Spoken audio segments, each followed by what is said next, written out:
अब परमेश्वर हमें आकर क्या याद दिलाते हैं, मानुष जन्म दुर्लभ है, ये मिले न बारंबार। जैसे तरवल से पत्ता टूट गिरे, वो बहुर न लगता डार। राम रटत कन्या भली, साकेट भलो न पूत। जैसे छेरी के गल में गल थनाहा, जिसमें दूध ना मूत। राम रटत कोढ़ी भलो, चू चू पड़े जो चाम। ये सुंदर शरीर किस काम का, जा मुख नाही नाम।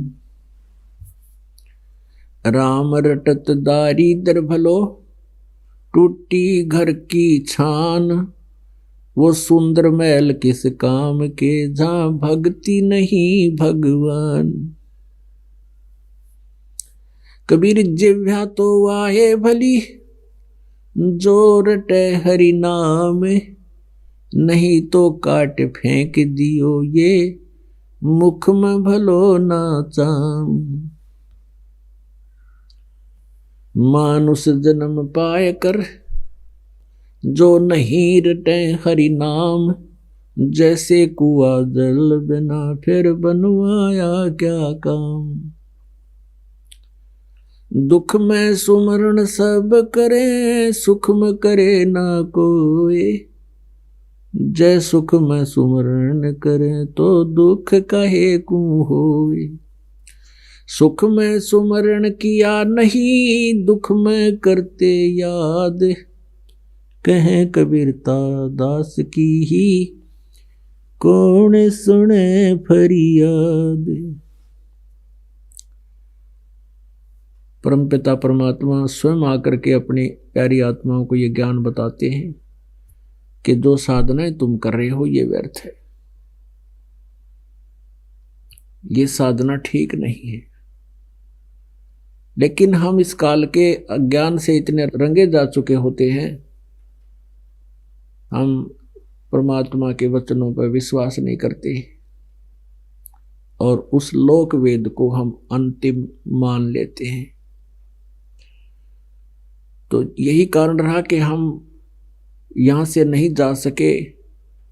परमात्मा पूर्ण ब्रह्म सत्य पुरुष वो चारों युगों में आते हैं, चारों युगों में आकर के वो लीला करते हैं और फिर एक जन साधारण की तरह एक जीवन जीते हैं। जिस समय में जैसी भी कोई क्रियाएं होती हैं वैसी वो अपने हाथ से सब कार्य करते हैं और हम एक उदाहरण देते हैं कि परमात्मा पाने के लिए बस इतना ही काफी, बाह्य आडंबरों की कोई आवश्यकता नहीं। जो सत्य भक्ति वो हमने मनुष्य जीवन से ही करनी है। इसमें हम कपड़े कैसे ही पहने, चाहे लाल पहने, पीले पहने, पैंट कमीज पहने, धोती कुर्ता पहने और पहने अपना किसी प्रकार का भी ड्रेस जैसे जिसमें बैठने में सुविधा हो और अभद्र सी ना लगने वाली हो, वो किसी प्रकार के भी धारण कर सकते हो। परमात्मा की भक्ति किसी कपड़े से, माला से, गले में डाल लेने से, तिलक लगाने से ये ना तो सहयोगी हैं और ना ये बाधक हैं।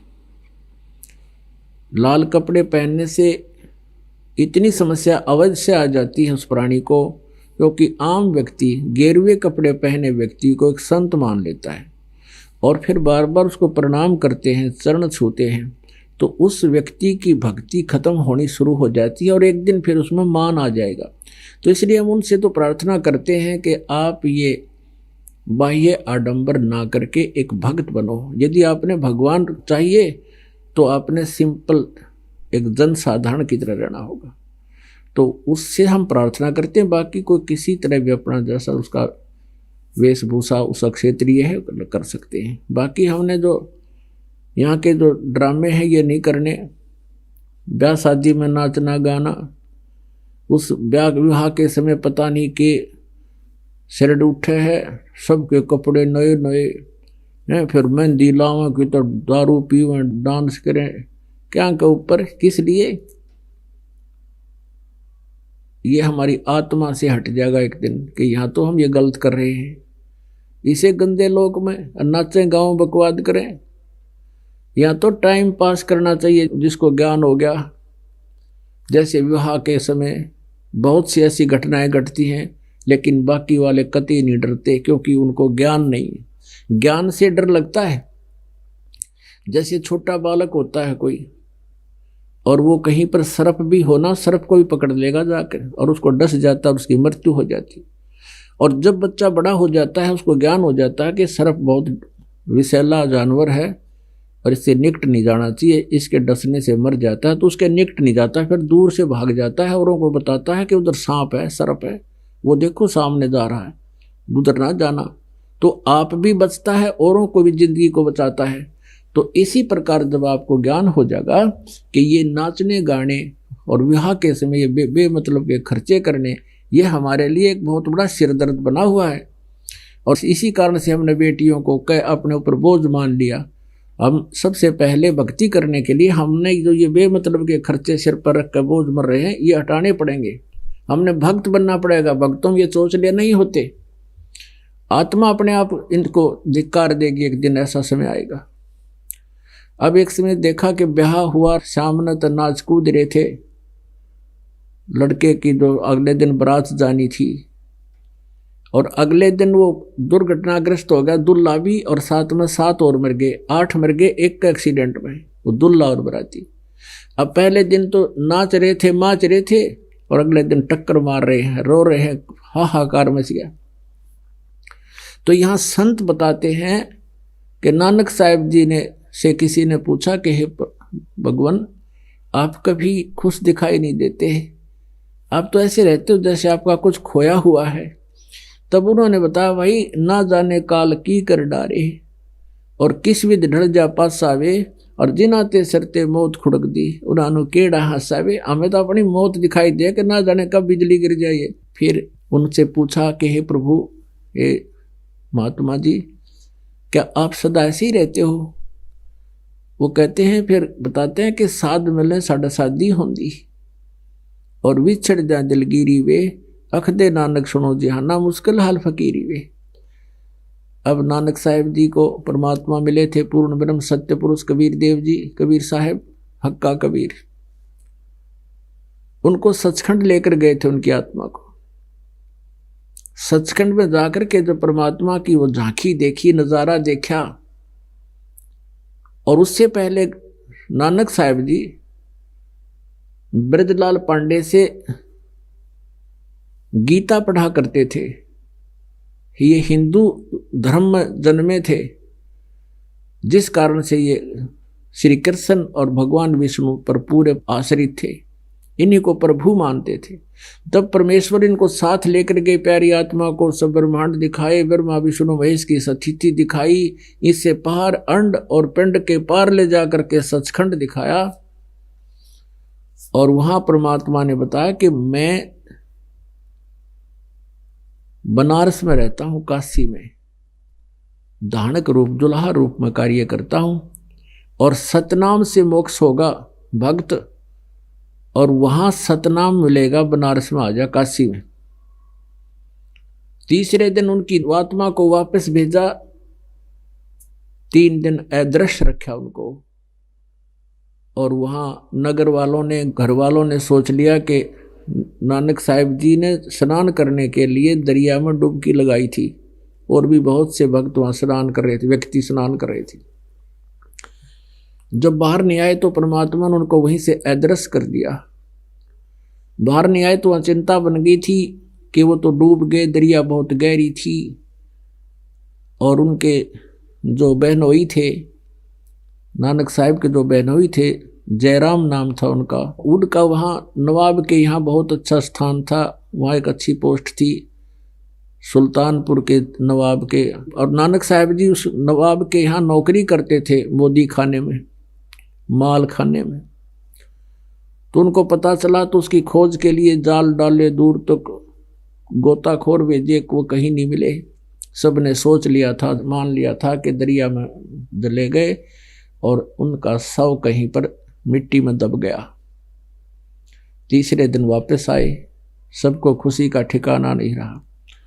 तो परमात्मा को देखने के बाद वो वापस आए, पूछा उनसे तुम कहाँ गए थे? कि मैं सचखंड गया था। कौन लेकर गया तुम्हें? कि भगवान आए थे खुद, वो लेकर गए थे मुझे, अकाल पुरुष आए थे। उस दिन के बाद वो नौकरी भी छोड़ दी और पहले वाला ज्ञान भी त्याग दिया। फिर उन्होंने केवल गीता जी के 7 श्लोक सेलेक्ट कर लिए थे और उन पंडों से जाकर उन पंडों से ये प्रश्न किया करते थे कि गीता जी के अध्याय नंबर 7 के श्लोक नंबर 18 में ये गीता ज्ञानदाता अपनी भक्ति को अनुत्तम क्यों कहता, अपनी गति को? बताओ इसका कारण। गीता जी अध्याय नंबर 18 के श्लोक नंबर 62 में ये किसकी शरण में जाने को कहता, अपने से अन्य की? तो वो सट्टे मारते थे, वो अपने बारे में कह रहे, अपने बारे में कह रहे। नहीं, अपने बारे में तो ये 7वें अध्याय के 5 और 7 में कह रहे हैं और 8, 9, 10 में ये किसी अन्य परमेश्वर के बारे में कह रहा है। किसी को ज्ञान नहीं था। उसके बाद नानक साहिब जी के कुछ शिष्य हुए, उनको समझाने लगा। कुछ एक व्यक्तियों ने बहुत अच्छी तरह उनके ज्ञान को सुना, क्योंकि हिंदू धर्म में जन्मे थे। उस समय बहुत अशिक्षित समय था, अशिक्षित जनता थी और ये ब्राह्मण वर्ग जो विशेषकर जो गुरु पद पर थे, उन्होंने नानक साहिब जी के बारे में बहुत कुछ अनाप शनाप अफवाहें फैलवा दी कि तो हिंदू धर्म का विरोध करता है, ये बुराई करता है। खुद उनके पिताजी ने भी उनका बहुत विरोध किया था, लेकिन जिन्होंने आँखों देख लिया भगवान, वो किसी की सुना नहीं करते। उनके बहुत से शिष्य हो गए थे और वो भी फिर ये 2 सतनाम का जाप करते थे, जिसमें 2 अक्षर हैं, 2 अक्षर हैं, जिसमें एक ओम है, एक तत् गुप्त है, वो दास बताएगा। तो उनके शिष्य हो गए थे, वो आते रहते थे उनके पास, क्योंकि 10-12 वर्ष तो खुद उन्होंने देश विदेश में जाकर के प्रचार किया भगवान का। फिर परमेश्वर उन्हें मिले कि अब कोई नहीं सुनेगा आपकी, आप बैठ जाओ, भक्ति करो अपने घर पे रह के।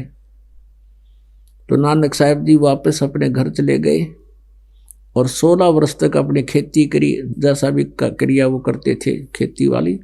और वहाँ आने वाले भक्तों को भी एक दिन फिक्स कर रखा था, उस दिन सत्संग सुनाते थे, अपने ही यहाँ से भंडारा करते थे उन सबको। और फिर वो कहते हैं कि साध मिले साड़ी शादी होंदी और विछड़ जाए दिलगिरी वे, अख दे नानक सुनो जहाना मुश्किल हाल फकीरी वे। कि जो मेरे शिष्य भक्त, ये साधु संत आत्मा जब यहाँ आते हैं, हमारे यहाँ सत्संग होता है, तो मेरी खुशी का कोई ठिकाना नहीं रहता। और जब ये यहाँ से बिछुड़ते हैं, जाते हैं अपने अपने क्षेत्र में, अपने घरों में, तो मुझे चिंता लग जाती है कि कहीं कोई काल का दूत इन प्यारी आत्माओं को भ्रमित ना कर दे। और जब तुम ऐसे एज इट इज वापस आ जाते हो, तो मेरी खुशी का ठिकाना नहीं रहता कि मेरी फसल में कोई कीड़ा लगा नहीं, ये सब ठीक ठाक है। साध मिले साड़ी शादी होंदी, बिछड़ जा दिलगिरी वे, अख दे नानक सुनो जहाना मुश्किल हाल फकीरी वे। तो पुणात्मा, इस गंदे लोक में हम किस चीज के ऊपर खुशी मनावा? 1 सेकंड का भरोसा नहीं कि बिजली गिर जाए यहाँ पर। और फिर हम इतना नशा कर रखा है इस काल ने हमारे ऊपर, बस की बात नहीं जीव के। कबीर ये माया अटपटी सब गट आन अड़ी, और किस किसी ने समझाऊं यो कुआ भांग पड़ी। प्रत्येक व्यक्ति के अंदर ऐसा ज्ञान ठोक दिया, एक एक को समझाने के लिए बहुत समय लग जाता है। एक पुस्तक दास ने बनाकर समाज में वितरित करवाई है कि ताकि इनकी आंखें खुल जाएं भगवान के बच्चों की और पहचाने परमात्मा को। उसको भी पढ़ पढ़ कर कोई 6 महीने, कोई 1 साल लगा रहता है, और तब उसकी अज्ञान के पर्दे हटते हैं। इतना अज्ञान भर दिया। कुछ पुण्यात्मा है वो तुरंत ही समझ जाती हैं, क्योंकि आज शिक्षित समाज है और दूसरे संतों के पास जो भ्रम भटक चुके हैं, उनके ज्ञान से वो परिचित हैं, वो शीघ्र समझ रहे हैं और बहुत ही शीघ्र आ रहे हैं। तो जितना भी जो देर से यहाँ आएगा उतना ही पछताएगा, ये सत्कर मान लेना। एक दिन पूरे विश्व ने यह ज्ञान स्वीकार करना पड़ेगा, क्योंकि ये प्रमाणित एथेंटिक मार्ग है।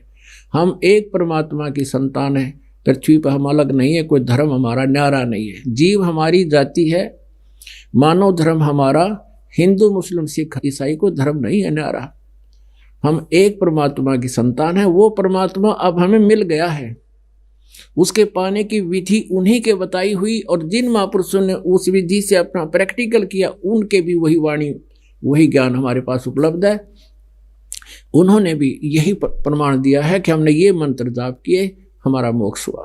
तो आज वही आपको प्राप्त है। बाकी जिस भी पंथ में आप जाते हो, साधना अलग अलग है, नाम न्यारे न्यारे। कमाल की बात है, आम बीजना है तो आम का बीज एक ही होगा। कोई ये कह दे कोई संत कैसा ही नाम दे दो उसी से पार हो जाएगा, नहीं, आम का बीज एक ही जैसा है। अगर वो ऐसा है आपने बीज रखा तो आम है, और वो बीज नहीं बीज रखा तो आम नहीं है। तो परमात्मा पूर्ण मोक्ष कराने के लिए जो हमने साधनाएं करनी है वो एक ही है।